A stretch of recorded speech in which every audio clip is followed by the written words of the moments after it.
Tonight, all around the world, people are saying the same words. New year, new me. But history whispers something very different.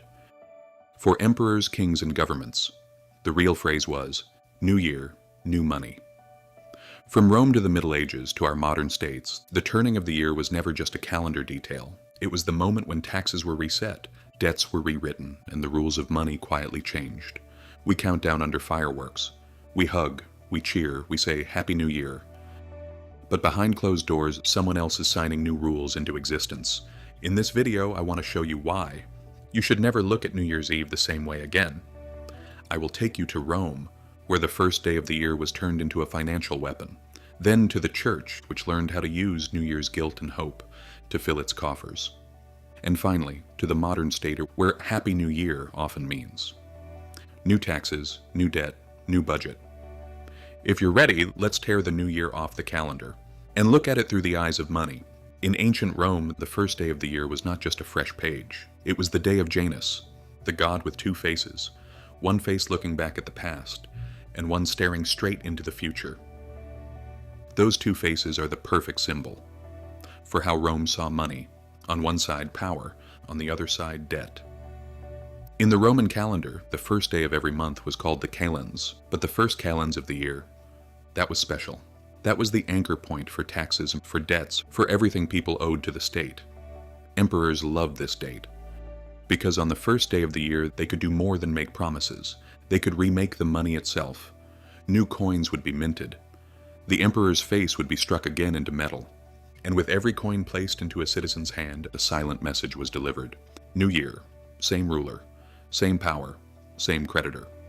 Romans also exchanged gifts called strenai, little branches, trinkets, but very often coins. From the outside it looked like a sweet tradition. From the inside it was something else, a ritual that moved money, renewed loyalty, and refreshed the bond between the people and the system that ruled them. When we trade gifts at New Year today, we're acting out a far more decorated version of the same scene.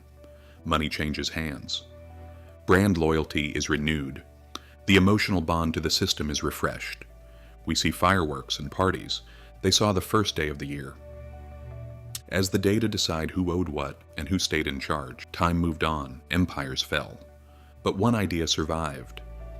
The turning of the year is the perfect moment to refill the coffers. In the Middle Ages, the church learned to read the human heart. With frightening precision, people wanted to enter the new year clean. They wanted to leave behind the sins of the old year. They wanted to feel protected. When the next one began, the answer they were given was simple and expensive. Donations, indulgences. Give this much and your guilt will be lighter. Give a little more and you'll be safer. In this world and the next, year's end and new year were not only spiritual moments, they were also accounting moments. The balance sheet of the soul and the balance sheet of the church were written at the same time. Even today, you still see end-of-year donation campaigns. Start the new year by helping others. End this year with a good deed. The emotional message is real, but the financial reality is also clear. Year's end is one of the richest seasons of the year. The medieval church discovered something powerful. When people cross from one year into the next, they don't just want a new date. They want a new conscience. And whenever the conscience is involved, money usually isn't far behind. We think about countdowns, confetti, and parties. But for modern states, the night of December 31st has another meaning. In many countries, the 1st of January is tied to the budget year. It's when new tax rules take effect, when updated fees and rates quietly begin, when fresh borrowing plans are put in motion.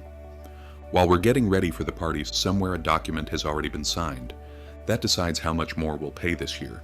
Sometimes its entire currency reforms are linked to year-turning dates, new banknote series, changes of currency, monetary resets.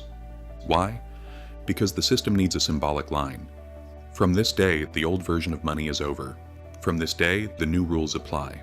The calendar is not just a decoration on the wall. It is a legal and financial instrument.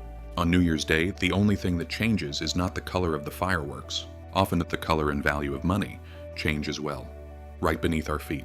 For individuals, New Year's Eve is about resolutions. We promise ourselves we'll spend less, eat better, exercise more, finally get our life together. But something strange happens. As New Year's Eve approaches, our spending usually explodes. Gifts, parties, trips, special dinners, new clothes, and then comes the most dangerous sentence of all. It's fine. I'll pay it off next year. In that one sentence, you tie your future income to tonight's impulses. For banks and lenders, this is the best show of the year. Because as you move purchases forward, they move interest forward. New year, new balance. New balance, new interest. In ancient Rome, the first day of the year was when taxes and debts were fixed in place. Today, New Year's Eve, is when many people test the limits of their credit cards. We say, New Year, New Me. But in reality, for many of us, it becomes New Year, new debt. And while we're making personal promises, states are doing the same thing.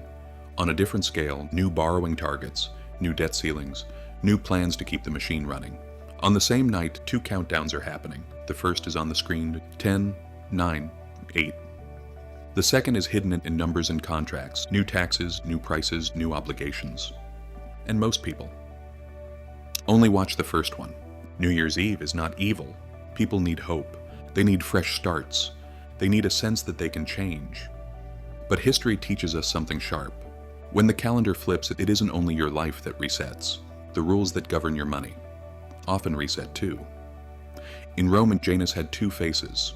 One looked to the past, the other watched the future. Most of us only look forward. We see fireworks and we see resolutions. But the people who design money, taxes, and debt are always looking both ways. They remember what has been agreed before, and they decide what you'll owe next. So this New Year's Eve, when you join the countdown, hold one quiet question in your mind. When this year changes, what will really be different? Will I change? Or will it be the rules of money that change around me? And as always, leave just one word. Let you write the last line of the story.